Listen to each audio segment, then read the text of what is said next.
Amid the ongoing fallout from Joe Biden's debate performance, talk in many top Democratic circles has already moved to who Kamala Harris' running mate would be. That's how certain a widening group of leading party officials, operatives, and donors are that the president's slow start to salvage his campaign just won't work, with several close allies skeptical that he is up to the re-election campaign he has pledged to stay in, based on CNN's conversations with 24 Democratic politicians and operatives. Biden always says not to compare him to the almighty, but to the alternative. That's exactly what a growing number of Democrats looking at Harris are doing. For her part, the vice president and her staff have deliberately ignored most of the calls and texts coming their way, remaining insistently on message about both her support for Biden and her pride in sticking with him. But Harris has already made some changes. Only after last week's debate did her office update her schedule to put her with Biden for the 4th of July picnic and fireworks. She has not attended the picnic before, instead keeping to her own Independence Day tradition of making a stop at a local fire station. And after Democratic governors rejected the White House's initial offer to have her speak to them instead of Biden, she was also added to the meeting and closed it with a speech urging unity and sticking with the president. That's her keeping close to Biden, but it's also Biden keeping her close. Despite her efforts, Democratic politics has started to reshape around her, as has former President Donald Trump's campaign, which has already begun attacking Harris. Several officials told CNN they have begun chiding donors who complain that they don't think she can win, arguing that they need to stop and get on board with her.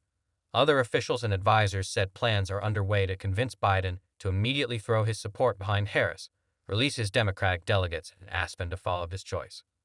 Former presidents and party leaders would then follow suit, they believe, in hopes of avoiding a contentious fight to lead a Democratic ticket. A more open race, these top Democrats hope, would be for Harris' running mate, with a focus on leading Democratic governors. North Carolina Gov. Roy Cooper and Kentucky Gov. Andy Beshear are the most discussed. The list also includes Josh Shapiro of Pennsylvania, J.B. Pritzker of Illinois, and Tim Walz of Minnesota. But even that is fraught, as it would deny Harris the deference given to every other modern presidential nominee to pick their own running mate. A Democratic senator offered an extended and very colorful metaphor for describing the movement to Harris, likening Biden and his vice president to a star quarterback who needs to be taken off the field and their backup. We start talking in the huddle. Do we put in the backup QB? The backup knows our team. The backup knows the plays. The backup has played in the NFL, the senator said. The crowd in the stands full of passionate fans starts chanting. Put in the kid from Alabama. Put in the QB from Wisconsin, all just because the backup threw an interception earlier. But we know the backup and have confidence in them. The senator said that's the difference between the donors who are hand-wringing about Harris' chances and many of those who are trying to focus on what the realistic options are now. I just want to say to all the fans, do you not get that they've only played college? They've never played a single play in the NFL? They don't know our team or the plays? The senator said. The players are like, that's nuts. Let's see if our star quarterback is coming back. But if he doesn't, the idea of our suddenly drafting someone from a school with a different playbook who hasn't played a single game in the NFL is a huge risk. There are also the logistics of making a new person the Democratic nominee. Harris would be able to take over the Biden campaign fundraising and infrastructure, since she is also part of the current ticket. It's a straight shot, and she's ready to roll. We've got to be decisive too, said Tim Ryan, the former Ohio congressman, who said he's been getting flooded with private agreements from former colleagues and others after saying Biden needs to step aside to make room for Harris. It plays right into the stereotype that Democrats are weak. With one fell swoop, you can change so many different narratives. Biden campaign spokesman Kevin Munoz dismissed the speculation. President Biden is our nominee, Vice President Harris is our running mate, and we will win this November, he said. Chatter about Biden's versus Harris weaknesses. While several House Democrats have told colleagues they fear they will lose their seats with Harris at the top of the ticket, multiple other high-level Democratic skeptics say they have already turned around on their past wariness of Harris, at least as opposed to sticking with Biden. Are you kidding? Is how the leader of one major Democratic group described the feeling when asked about preferring Harris, for all of her weaknesses, to Biden in the state he's in.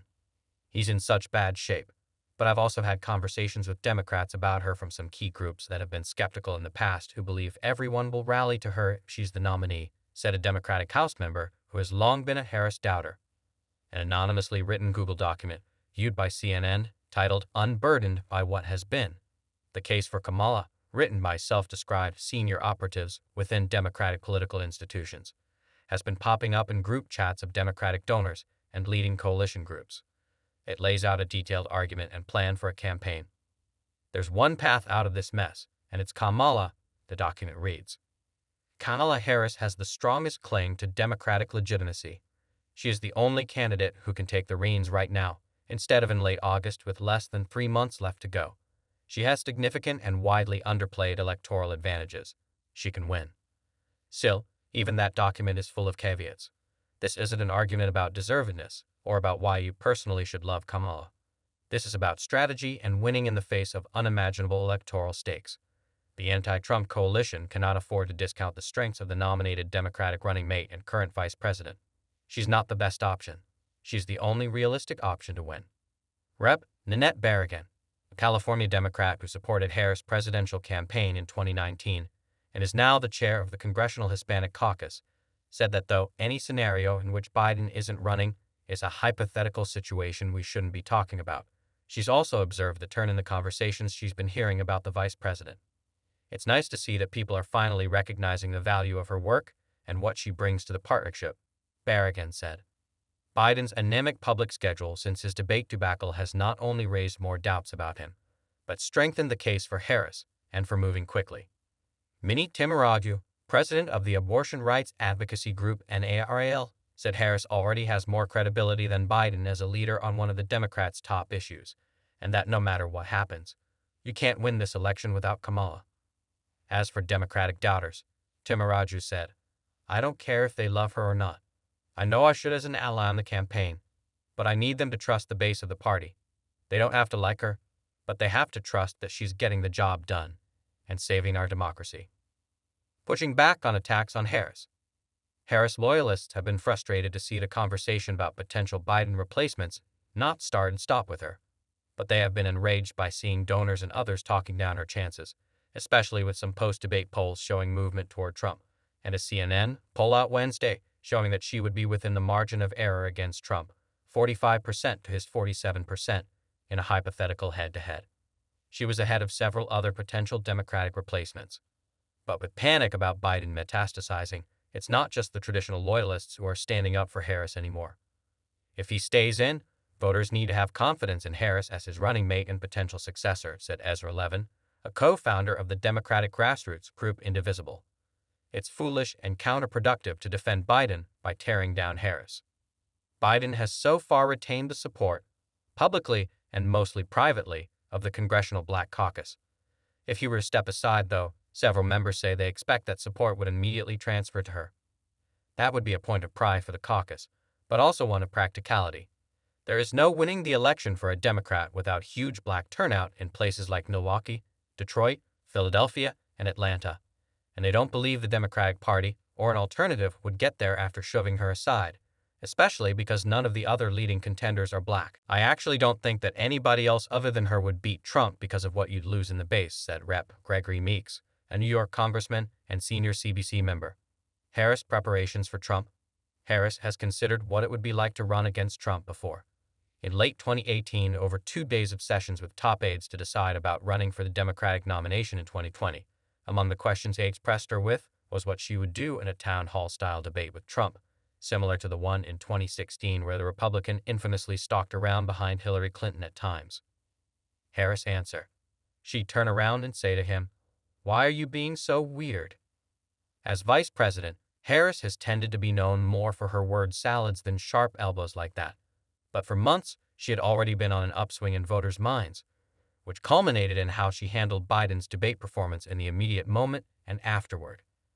After looking over talking points suggested by Biden campaign aides to focus on some of Trump's most radical statements, and that Biden had a cold, according to several people familiar with what happened that evening, Harris came up with her line to CNN's Anderson Cooper in a moment, arguing that a bad 90 minutes shouldn't overshadow Biden's 3.5 years as the president.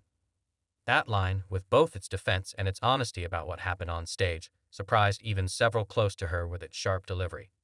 It has cut through so much that in the week since, Jill Biden, multiple campaign aides, and the president himself have repeated the same words almost verbatim.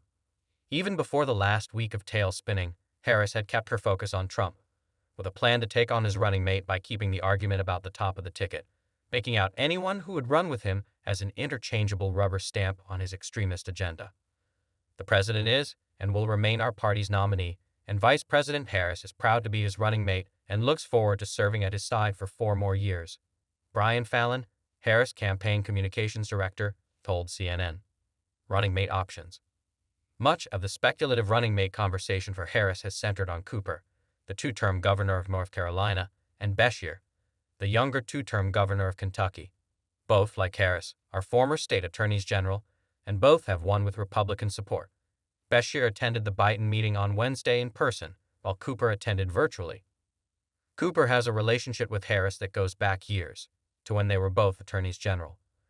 In a late 2020 interview, after Cooper won his current term and Harris was elected vice president, the governor talked about how their really good relationship had continued into her Senate years, when she would occasionally consult with him on Trump judicial appointees from his home state. She knows what it's like to hold a state office. I think that that's very relatable to us as governors, Cooper said then, calling Harris whip smart. I think she's ready to do this job, Cooper said. He demurred in that interview when asked if he could envision a Harris-Cooper ticket one day, focusing on his 40-year unbeaten record as the only Democrat to consistently win in North Carolina. Beshear also knows how to win tough races.